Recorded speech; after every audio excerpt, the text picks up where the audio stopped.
বাহ, সবই ঠিক আছে। ঘরের কাজ জানে তো? তাহলে কি আপনারা শুধুমাত্র কাজের জন্য আপনাদের ছেলেকে বিয়ে করেছেন?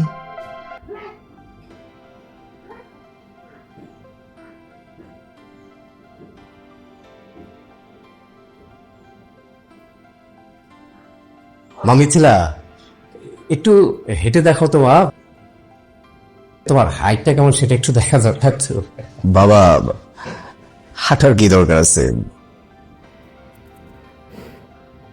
আরে না না, বিয়ে শাদীর ব্যাপার, সবকিছু না দেখলে কি হয়? ঠিক আছে, তোমার যেমনটা খুশি তুমি দেখো। জুতা তো একটু কম মনে হচ্ছে, আমাদের ছেলে তো একটু লম্বা। দেখেন, আমাদের পরিবারের সবাই মাঝারি গড়নেরই। ছেলের বউ খাটো হলে তো সমস্যা। মানে বলছিলাম যে ভবিষ্যৎ প্রজন্ম খাটো হওয়ার সম্ভাবনা থাকে আর কি। বাবা এভাবে বলতেছেন কেন? চুপ, আমি তোদের ভবিষ্যৎ নিয়ে ভাবছি, তোর এখানে এত কথা বলার দরকার নাই। বাবা, মেয়েটা তো একটা মানুষ, তাই না? আমরা কোনো পণ্যের মতো বিচার করা কি ঠিক হচ্ছে? মানুষ বলেই তো বিবেচনাটা ভালো করে করা দরকার, তাই না? আর জীবন তো আর কবিতা না, বাস্তবতা। আর এর সাথে ভবিষ্যৎ প্রজন্মের ব্যাপারটা জড়িত, এটা বুঝতে হবে তো।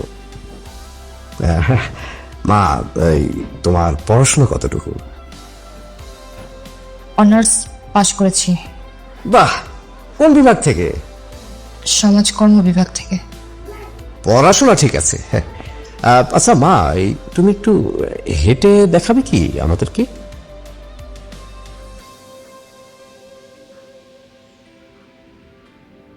বাবা, উনি তো আসার সময় হেঁটে আসছে না, আলাদা করে আবার হাঁটার কি কি দরকার আছে বলো?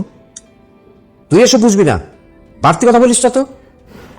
মা, তুমি একটু হেঁটে দেখো তো আমাদেরকে।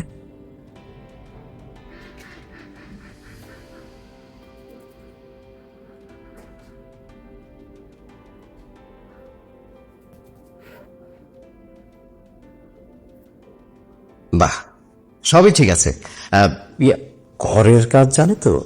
আসলে বাবা মা দুজনেই মারা যাওয়ার পর অনেক আদরে বড় করছি তো, কোনো কাজ কাম কিচ্ছু করতে দেয়নি। তবে চিন্তা করেন না, বিয়ের পর সবকিছুই শিখে যাবে। এইটা কেমন কথা? মেয়ে অনার্স পাস করে ফেলেছে, এখনো যদি এসব কাজ করবো না পারে, না শিখে কবে শিখবে? আমারও তো বউ নেই, বাড়িতে কোনো মেয়ে মানুষও নেই, তাহলে এসব কাজ যদি না পারে, সংসারের যাবতীয় কাজ এগুলো কে সামলাবে, কে দেখবে? তাহলে কি আপনারা শুধুমাত্র কাজের জন্য আপনাদের ছেলেকে বিয়ে করেছেন? আরে, এই ছেলে বিয়ে করায় মানুষ কি জন্য? ঘর গৃহস্থালি দেখার জন্য, ঘরের সব কাজ করার জন্য, রান্না বান্না, এটা সেটা, থালা বাসন, ঘরের আরো কত কাজ, এসব ব্যাপারগুলো তাহলে কে সামলাবে, দেখবেটা কে? আমি তো ভবিষ্যৎ চিন্তা করছি। এই ভবিষ্যতের নামেই একটা মেয়েকে খোলা বাজারে দাঁড় করাচ্ছেন। আপনারা আমার বাহিরটা দেখলেন, আমার চলন ফিরন দেখলেন, আমার সৌন্দর্য দেখলেন, কিন্তু আমার ভিতরের মানুষটাকে দেখলেন না। মা, এত আবেগের দরকার নাই, সমাজটাই এমন। সমাজটা এরকম বলে কি চুপ করে থাকবো নাকি? আপনারা কখনো একটা ছেলেকে প্রশ্ন করেছেন, বলেছেন যে একটু হেঁটে দেখাও তো, একটু কথা বলে দেখাও তো, ঠিক মতো রোজগার করতে পারবে কিনা, রোজগার কত? এই ধরনের প্রশ্ন তো কখনো কোনো পুরুষকে করেন না। বোন চুপ কর, বিয়েটা তো ভেঙে যাবে। তো যাক না ভেঙে ভাইয়া, সম্মান ভেঙে বাঁচাচ্ছে বিয়ে না করাই ভালো।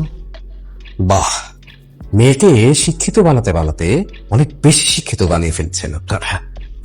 আমি এত বেশি শিক্ষিত হইনি, কিন্তু আমার আত্মসম্মান বোধ সৃষ্টি হয়েছে। আমি বাজারে কোনো গরু নেই যে আমার দাঁত দেখে পিঠ দেখে দাম করতে হবে। আমাকে যদি মানুষ হিসেবে দেখতেই না পারেন, তাহলে এই বিয়ের কোনো দরকার নেই।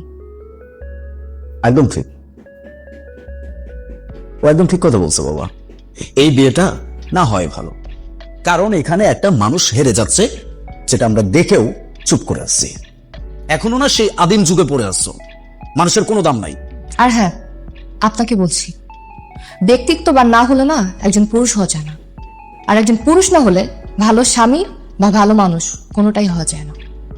ভালো মানুষ হওয়ার জন্য দরকার সম্মান করার সাহসিকতা, যেটা আপনার মধ্যে নেই।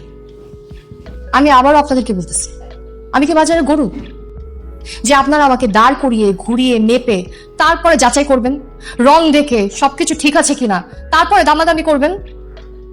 আচ্ছা, আপনারা যে আমাকে প্রশ্নগুলো করেছেন, আমি হাঁটি কিভাবে, আমি কথা বলি কিভাবে, আমার চলন কিভাবে, আমার গায়ের রং কিরকম, এই ধরনের প্রশ্ন করার অধিকার আপনারা কোথায় পান? আগে একজন প্রকৃত মানুষ হন, তারপরে মেয়ে দেখতে আসবেন। ধন্যবাদ।